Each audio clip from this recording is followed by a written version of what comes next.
빼앗겼던 이 언약궤가 이스라엘로 다시 돌아오고 또 많은 시간이 지나서 이스라엘 백성들은 다시 하나님 앞에 서게 됩니다. 그리고 그 과정에는 사무엘의 간절한 외침이 있었습니다. 미스바에서 함께 기도하며 하나님 앞에 죄를 회개하는 이스라엘의 모습을 우리가 어제 나누었습니다. 그 회개는 진심이었고 그 기도하는 가운데 블레셋이 공격하는 위기가 있었음에도 불구하고 하나님을 온전히 의지함으로 승리를 얻을 수가 있었지요. 이렇게 이스라엘은 사무엘과 함께 다시 주님 앞에 서게 되었습니다. 오늘 본문은 이 미스바 회개 사건이 있은 이후에 많은 시간이 지나서 많은 시간이 흐른 뒤의 사건을 말씀해 주고 있습니다. 이 사무엘이 나이가 많아져서 그의 아들들을 사사로 삼았습니다. 사실 이 말씀은 우리가 여러 가지를 생각해 보게 되지요.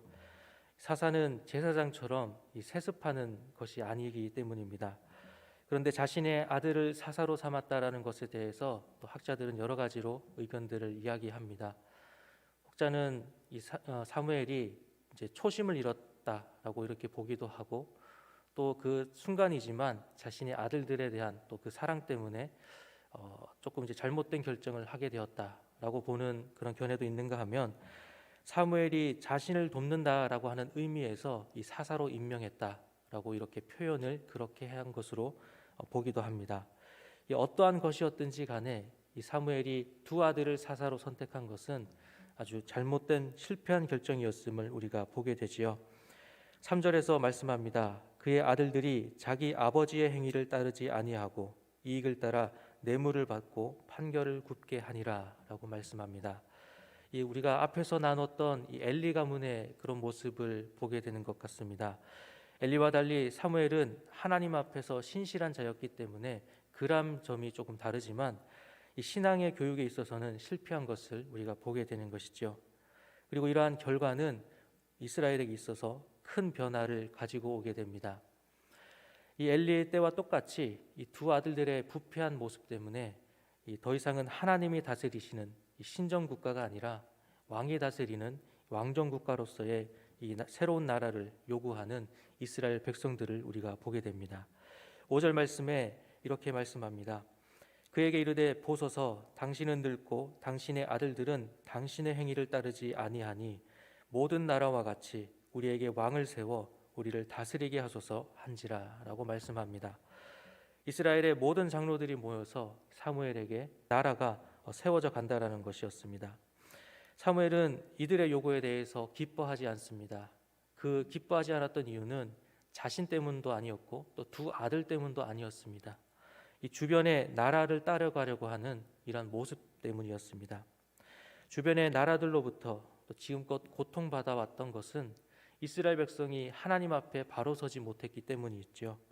그렇지만 이것을 생각하지 않고 그저 이 주변의 강대국의 모습들을 따라가려고 하는 이런 모습을 보며 기뻐하지 않은 것을 우리가 보게 됩니다. 하나님의 직접적인 통치를 받지 않겠다라고 하는 불신앙이 이스라엘 마음 가운데 자리 잡게 된 것을 우리가 보게 됩니다. 그럼에도 사무엘은 하나님의 뜻을 먼저 묻습니다. 그런데 이 사무엘이 예상했던 것과는 달리 하나님께서는 이 백성들이 원하는 것을 들어주라고 말씀하십니다.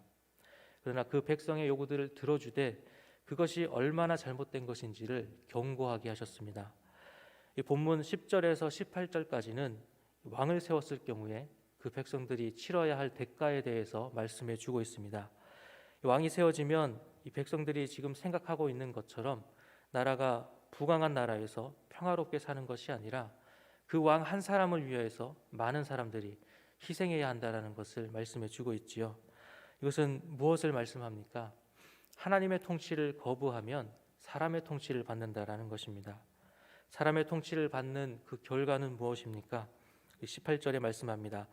그날에 너희는 너희가 택한 왕으로 말미암아 부르시되 그날에 여호와께서 너희에게 응답하지 아니하시리라 하니 라고 말씀합니다.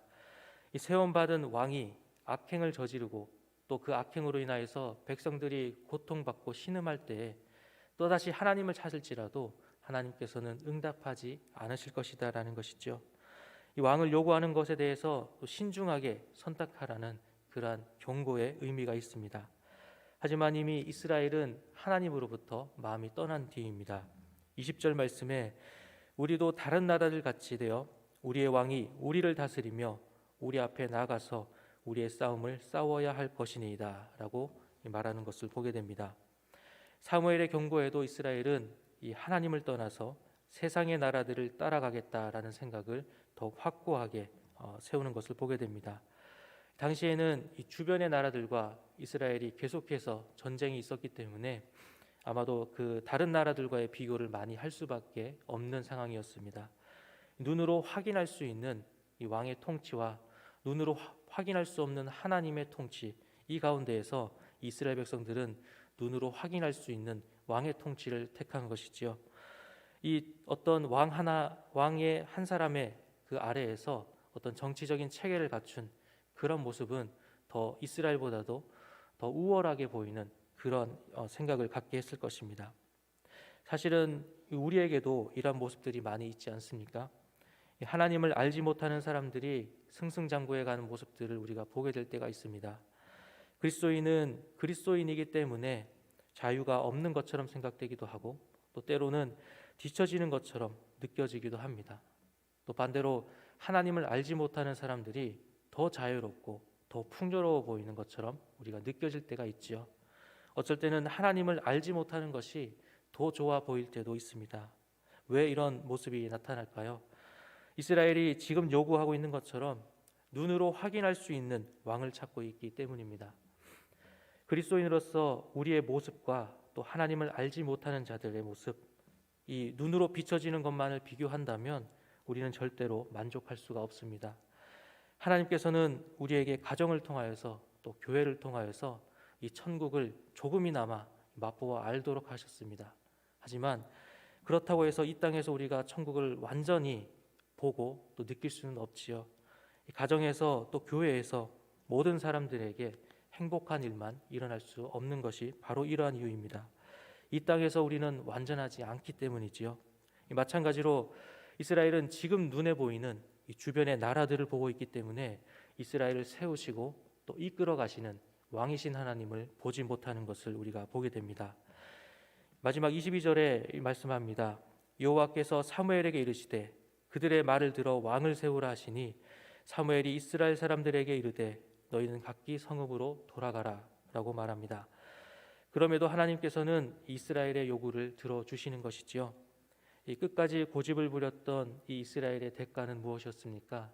우리가 잘 알고 있듯이 이스라엘이 통일된 나라를 이루고 또 사울과 다윗과 솔로몬, 그 이후에 나라가 분열되는 것을 보게 되어지죠.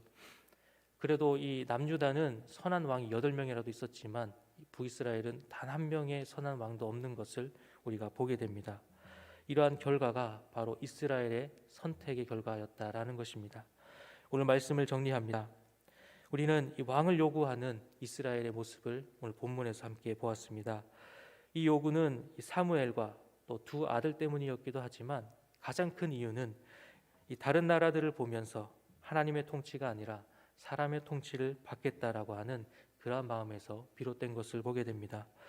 보이지 않는 하나님을 밀어내고 눈에 보이는 세상의 왕들을 보았기 때문이지요. 그러나 오늘 본문에서 우리가 바라보아야 할 것은 하나님이심을 우리에게 말씀해 주고 있습니다. 우리는 오늘 말씀을 통하여서 우리의 삶에서 하나님의 자리를 우리 주변의 것들 또 세상의 것들에 내어놓지 않고 온전히 하나님만 바라보는 우리 모두가 되기를 소망합니다. 기도하시겠습니다.